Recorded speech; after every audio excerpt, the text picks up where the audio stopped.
Students welcome you again. आपका bio की class में मैं वेलकम कर रहा हूँ। तो आज हमारे पास जो क्वेश्चन है, तो सबसे पहला है जी, ट्रांसजेनिक बैक्टीरिया क्या होते हैं, इनके एग्जाम्पल दो। तो बेटा इसको तो हमने बहुत अच्छे से पीछे भी डिस्कस कर लिया था कि ट्रांसजेनिक बैक्टीरिया बेटा वो होते हैं जिनके डीएनए के अंदर हम लोगों ने फॉरेन डीएनए डाला होता है, और उस फॉरेन डीएनए को डालने के बाद उसके अंदर हम अपने रिक्वायर्ड जीन्स डाल देते हैं फॉरेन डीएनए में। उस डीएनए को हम जो हमारा बैक्टीरिया का डीएनए उसके अंदर प्लेस कर देते हैं, और फाइनली जो हमारे डिज़ायर्ड प्रोडक्ट होते हैं वो उससे मिलने शुरू हो जाते हैं। पहली तो बात ये, तो उनको ट्रांसजेनिक बैक्टीरिया बोलते हैं जिनके अंदर फॉरेन डीएनए डला हुआ है। ठीक है, फिर उसकी एग्जांपल्स भी देखेंगे। तो देखो, जब कोई भी फॉरेन जीन और series of gene is intentionally introduce, देखो वही वाली बात हो गई, अंदर डाल दिए जा रहे हैं, इंटेंशनली इंट्रोड्यूस किया जा रहा है into the genome of a bacterium, तो वो कहलाता है बैक्टीरिया ट्रांसजेनिक बैक्टीरिया। एग्जाम्पल है बेटा, दो डीएनए सीक्वेंस है हमारे पास, जैसे ए और B chain of human insulin, ये इंट्रोड्यूस कर दिए जाते हैं प्लाज्मिड ऑफ बैक्टीरिया इकोलाई में, और ये जो इकोलाई बैक्टीरिया है हमें इंसुलिन सिंथेसाइज करके देता है, इससे हम इंसुलिन एक्सट्रैक्ट कर लेते हैं, और transgenic bacteria start producing insulin chain. तो आजकल इंसुलिन की इतनी बड़ी खपत कैसे कम हो रही है, क्योंकि जो बेटा जो इंसुलिन है उसको हम बैक्टीरियल ट्रांसजेनिक बैक्टीरियाज के थ्रू बनाने लग गए हैं, जेनेटिक इंजीनियरिंग के थ्रू बनाने लग गए हैं, तभी ये हमारे को बहुत आसानी से मिल रही है। नेक्स्ट क्वेश्चन है, what are the potential application of plant genetic engineering? Applications बताइए। तो आइए सबसे पहले देखते हैं, नंबर 1, जितने भी प्लांट्स जेनेटिक इंजीनियरिंग से बनते हैं उनमें नंबर 1, एडवर्स कंडीशंस में सरवाइव करने की पावर ज़्यादा होती है, टॉलरेट करने की पावर ज़्यादा होती है। जैसे ड्रॉट हो गया, सूखा हो गया, ठंड बहुत ज़्यादा होगी, हाई टेम्परेचर हो गया, जीरोफिटिक कंडीशन में भी ये प्लांट अच्छे से सरवाइव कर सकते हैं। Number 2, they can fix atmospheric nitrogen, exclude the need of using costly fertiliser.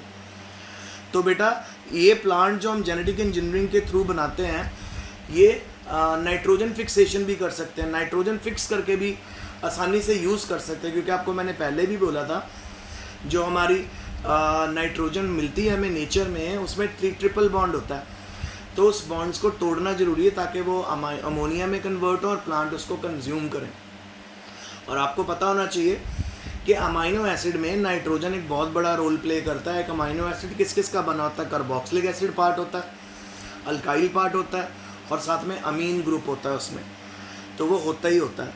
तो यानी कि अब हमें जो free living nitrogen fixing bacteria है, या फिर हम कह सकते हैं जो सिम्बायोटिक नाइट्रोजन फिक्सिंग बैक्टीरिया है, उसमें से किसी भी बैक्टीरिया की नीड नहीं, प्लांट अपने आप ही नाइट्रोजन फिक्स करता रहेगा। तो समझ आ रहे हैं आपको पॉइंट कि जेनेटिक इंजीनियरिंग से जो प्लांट प्रोड्यूस होते हैं वो बढ़िया क्यों है? एक तो वो बहुत एडवर्स कंडीशन में भी सर्वाइव कर सकते हैं, दूसरा एटमॉस्फेरिक नाइट्रोजन को भी फिक्स करके आपको दे सकते हैं, तीसरा इनमें बीमारियां भी नहीं होती, जैसे वायरल डिजीज़ होगी, बैक्टीरियल डिजीज़ होगी, फंगल इन्फेक्शन होगी, वो भी नहीं होते इनमें। फिर उसके बाद they can synthesise antibodies and vaccine and their fruits when eaten may give immunity against disease in children.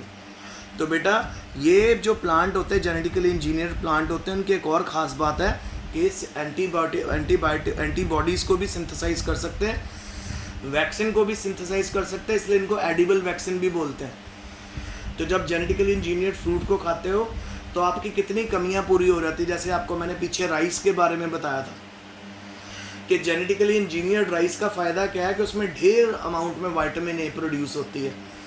तो अगर बचपन से कोई बच्चा उस राइस को खाएगा तो उसकी आँखों की पावर बढ़ जाएगी और उसकी आँखें ख़राब नहीं होंगी, जल्दी उनको स्पेक्स नहीं लगेंगे अगर वो आँखों को यूज़ भी करता है ज़्यादा। तो अच्छा, they bear flowers with new colours and long life.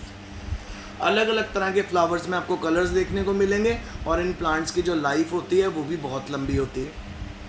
फिर इस तरह के जेनेटिकली इंजीनियर्ड प्लांट जो हमें क्या क्या देंगे? इंसुलिन देंगे, हार्मोन्स देंगे, ब्लड क्लॉटिंग फैक्टर्स भी प्रोड्यूस करके देंगे। तो आपने देखा कितना इंपॉर्टेंट है अगर हम किसी प्लांट को जेनेटिकली इंजीनियर कर लेते हैं तो क्या क्या पॉइंट मेजर माइंड में रखने हैं?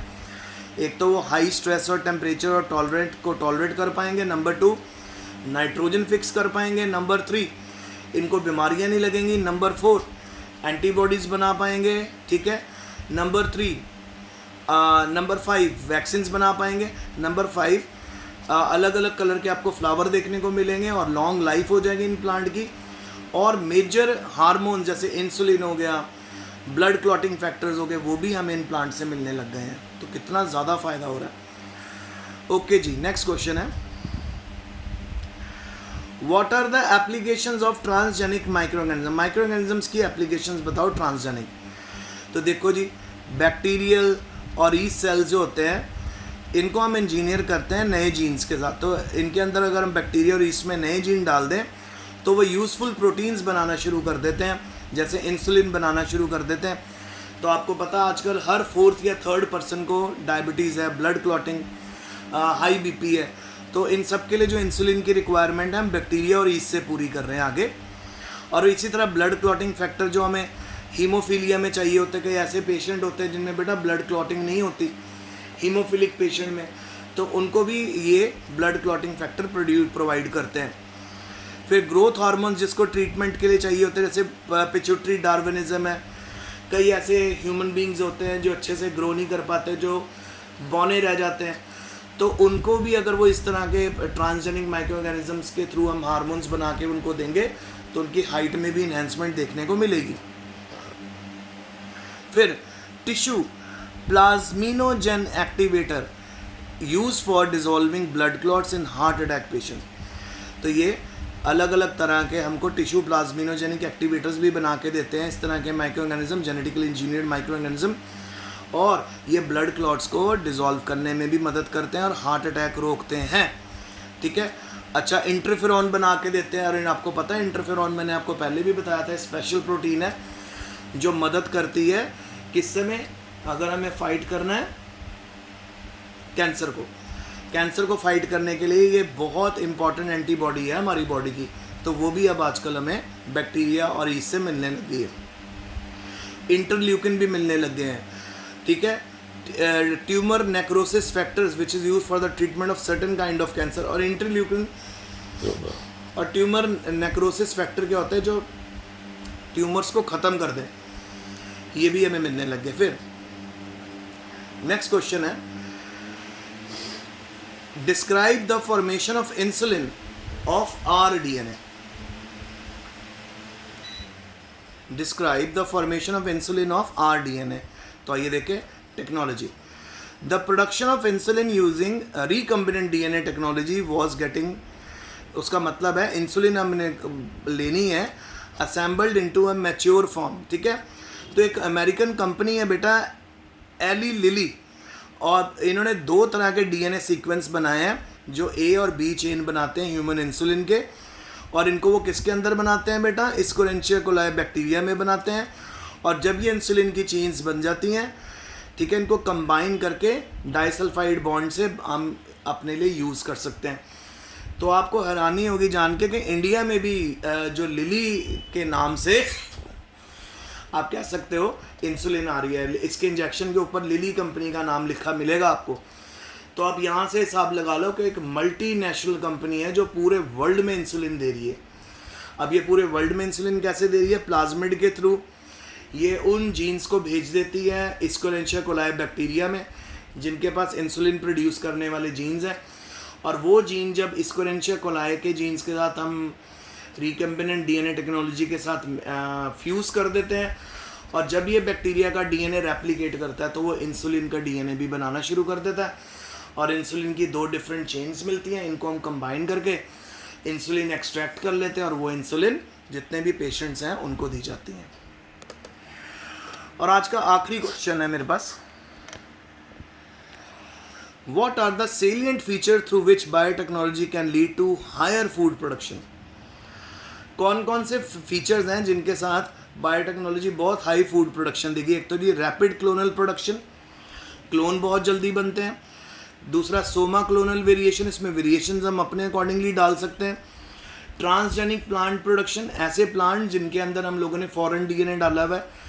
और अब इसका एग्जांपल है फ्लेवर सेवर वैरायटी, जो टोमेटो की है वो फ्रेश रहती है और रिटेन करती है flavour for a long time, बहुत लंबे समय के लिए उसको वो मेंटेन करके रखती है। सो बच्चों, आज का लेक्चर मेरा यहीं तक था। आई होप आपको समझ आया होगा। तो if you have any difficulty you can ask me. Stay home, stay safe, best of luck and study hard. और आज से हमने question of 2 to 3 marks start कर दिए हैं।